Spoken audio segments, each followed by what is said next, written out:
2019 నుండి 2024 వరకు విశాఖ ఉక్కును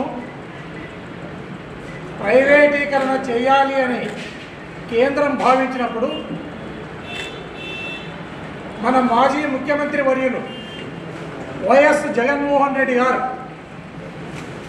ఏ రకంగా విశాఖ ఉక్కు ఆంధ్రుల హక్కు దీన్ని ప్రైవేటీకరణ చేయడం అనేది నేను ముఖ్యమంత్రిగా ఉన్నంతకాలం అసంభవం అని ఆ రోజు గట్టిగా కేంద్రాన్ని హెచ్చరించి కేంద్రాన్ని ఆ రోజు వెనక్కి తరిమిన సంగతిని మనం గుర్తు చేసుకోవాలి.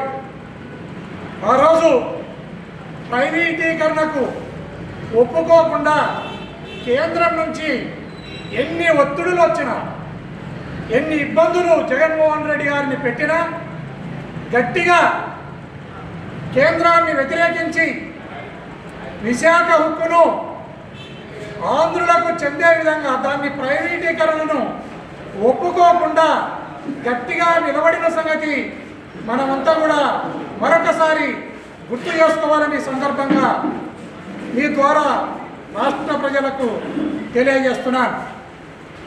ఈరోజు 2024లో చంద్రబాబు నాయుడు ముఖ్యమంత్రిగా వచ్చిన తర్వాత రాష్ట్రంలో ఏ రకమైన పరిణామాలు చోటు చేసుకున్నాయో మనమంతా కూడా గుర్తించాలి. దీన్ని ఈరోజు విశాఖ ఉక్కు అనే పేషెంట్కు గుండెపోటు వస్తే కాలుకు కట్టుకడతా ఉంటుంది కేంద్రం. కాలుకు కట్టుకడితే గుండెపోటు ఎట్లా మాయమవుతుందో నాకు అర్థం కావడం లేదు. దీన్ని రాష్ట్ర ప్రజలందరూ కూడా అర్థం చేసుకోవాలి. ఈరోజు విశాఖ ఉక్కు అనే దాన్ని సెయిల్లో విలీనం చేయాలి. సెయిల్లో విలీనం చేసినప్పుడు మాత్రమే ఆ ఉక్కు ఫ్యాక్టరీ అనేది నిలబడుతుంది, అది బ్రతికి బట్టగడుతుంది అనేది రాష్ట్ర ప్రజలందరూ కూడా ఆలోచిస్తున్నారు, గుర్తు చేసుకుంటున్నారు. ఈరోజు 10-11 వేల కోట్లతో ఆ ఉక్కు ఫ్యాక్టరీని ఏదో చేసేస్తామని కళ్ళబల్లి మాటలు మనకు చెబుతున్నారు. అయ్యా, ఇప్పటికే 10-20 వేల కోట్లు ఉక్కు ఫ్యాక్టరీ అప్పున్న సంగతి మనందరికీ తెలుసు. 35 వేల కోట్ల బకాయి ఉన్న సంగతి కూడా మనందరికీ తెలుసు. దానికి క్యాప్టివ్ మైన్స్ లేని సంగతి కూడా మనందరికీ తెలుసు. ఇలాంటి విపత్కరమైన పరిస్థితుల్లో ఐసీయూలో ఉన్న పేషెంట్కు కొద్దిగా ఆక్సిజన్ ఇచ్చి బ్రతికిస్తామంటే ఏ రకంగా 5 ఏళ్ల నుంచి అది ఐసీయూలో ఉంది. ఐసీయూలో ఉన్న పేషెంట్కు ఇప్పుడు ఈరోజు చిన్న ఆక్సిజన్ని పెట్టడానికి ప్రయత్నం చేస్తున్నారు, బూటకం చేస్తున్నారు. మీ ఆక్సిజన్ ఇచ్చే బూటకాన్ని మీరు దయచేసి విరమించుకొని ఈ ఉక్కు ఫ్యాక్టరీని సెయిల్లో విలీనం చేయాలి, దానికి క్యాప్టివ్ మైన్స్ను ఏర్పాటు చేయాలి. అప్పుడే ఈ ఉక్కు ఫ్యాక్టరీ బ్రతికి బట్టగడుతుందని ఈ సందర్భంగా తెలియజేస్తున్నాను. అయ్యా చంద్రబాబు నాయుడు గారు, ఈరోజు కేంద్రానికి మద్దతే కాదు, కేంద్ర ప్రభుత్వంలో నీవు భాగస్వామివి, దాన్ని మీరు గుర్తు చేసుకోవాలి. 2-3 వరకు మీరు కేంద్ర మంత్రులుగా ఈరోజు ఉన్నారు. దయచేసి దానిని అరకొర కాకుండా ఉక్కు ఫ్యాక్టరీని సెయిల్లో విలీనం చేయాలి, క్యాప్టివ్ మైన్స్ను ఇవ్వాలి. అప్పుడే ఈ ఉక్కు ఫ్యాక్టరీ అనేది బతుకుతుందని ఈ సందర్భంగా తెలియజేస్తున్నాను. మరొకసారి కూడా తెలియజేస్తున్నాను, ఉక్కు ఫ్యాక్టరీ అనే పేషెంట్కు గుండెపోటు వచ్చింది, మీరు కాలుకు కట్టుకడతామంటున్నారు. కాలుకు కట్టుకడితే గుండెపోటు ఏ రకంగా బాగవుతుందో ఈ రాష్ట్ర ప్రజలందరూ కూడా గుర్తిస్తున్నారు, దాన్ని ఆలోచిస్తున్నారు.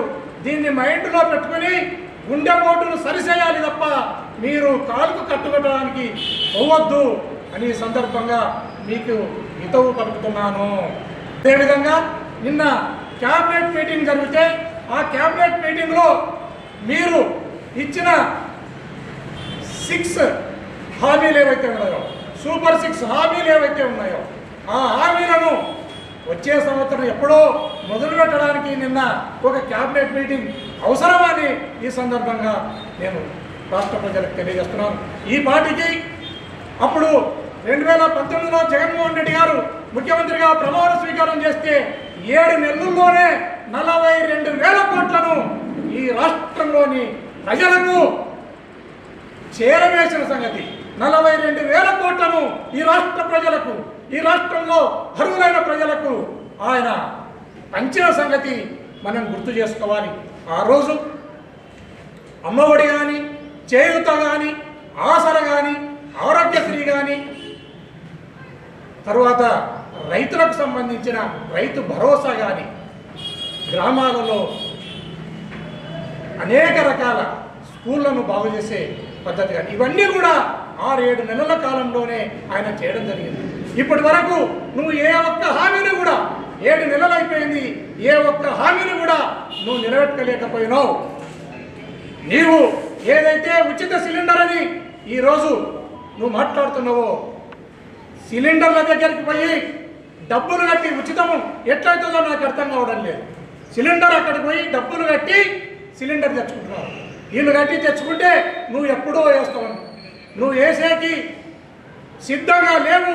నువ్వు వేసే డబ్బుల కోసం రాష్ట్ర ప్రజలందరూ ఎదురు చూస్తున్నారు. నీ ఉచిత సిలిండర్ కూడా బూటకమే. నువ్వు ఏదైతే పెన్షన్ 4,000 పెంచినా అని గొప్పలు చెప్పుకుంటున్నావో, 4,000 పెన్షన్ పెంచితే 1,02,00,000 పెన్షన్దారులను ఈరోజు కాటికి కాళ్ళారా దాపిన ముసలళ్ళు, 90 ఏళ్ళ ముసలల్లో కూడా నీవు పెన్షన్లను రద్దు చేసిన సంగతిని కూడా రాష్ట్ర ప్రజలు గుర్తు చేసుకుంటున్నారు. నీవు రైతుకు ఏదో చేస్తాను, రైతుకు ఏదో చేస్తాను, నీవు అన్నం పెట్టిన రైతుకు సున్నం పెట్టినావు. తల్లికి వందనం అంటున్నావు. తల్లికి వందనం కాదు, తల్లికి పంగనామాలు పెట్టడానికి నువ్వు రెడీ అయినవనేది కూడా ఈ రాష్ట్ర ప్రజలు గుర్తిస్తున్నారు. దయచేసి ఇలాంటి కళ్ళబొల్లి మాటలతో కాలయాపన చేయకుండా నువ్వు గ్రౌండ్ లెవెల్ లేకొచ్చి నీవేవైతే సూపర్ 6 అనే మాట మాట్లాడినావో ఆ సూపర్ 6 హామీలను అమలు అయ్యే విధంగా నీవు ప్రయత్నం చేయాలి. లేకుంటే ఈ రాష్ట్ర ప్రజలు ఇప్పటికే నీ పైన కన్నెర్ర చేసినారు. ఎప్పుడు జమిలీ ఎన్నికలు వచ్చినా జగన్మోహన్ రెడ్డిని ముఖ్యమంత్రిగా చేసుకోవడానికి ఈ రాష్ట్ర ప్రజలు సిద్ధమైనారు. ఇది మీరు గుర్తు చేసుకోవాలని ఈ సందర్భంగా తెలియజేస్తూ ముగిస్తున్నాను.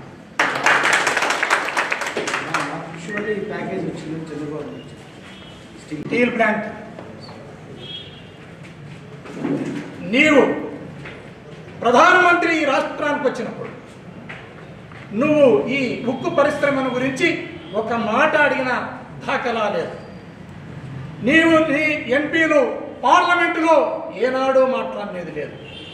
నువ్వు ఏ రోజు కూడా నేను ఉక్కు పరిశ్రమ కోసం ప్రధానమంత్రి గారిని రిప్రజెంట్ చేస్తున్నానని చెప్పి నీవు ఏ రోజు కూడా అక్కడికి పోయి రిప్రజెంట్ చేసిన దాఖలాలు కూడా లేవు. మనం ఒకసారి గుర్తు చేసుకుంటే ప్రత్యేక హోదాను వద్దు, ప్యాకేజీ ముద్దు అని ఆ రోజు ప్యాకేజీ తెచ్చుకుని ఈ రోజు వరకు మేము ప్రత్యేక హోదా మీద పోరాడుతుంటే కూడా ఏమాత్రం కేంద్రం చలించడం లేదు. నువ్వు చేసిన తప్పిదానికి ఆ రోజు ప్యాకేజీ తెచ్చినావు. ఈ రోజు ఉక్కు ఫ్యాక్టరీని శైలిలో విలీనం చేయకుండా మరొక ప్యాకేజీ తెచ్చినావు.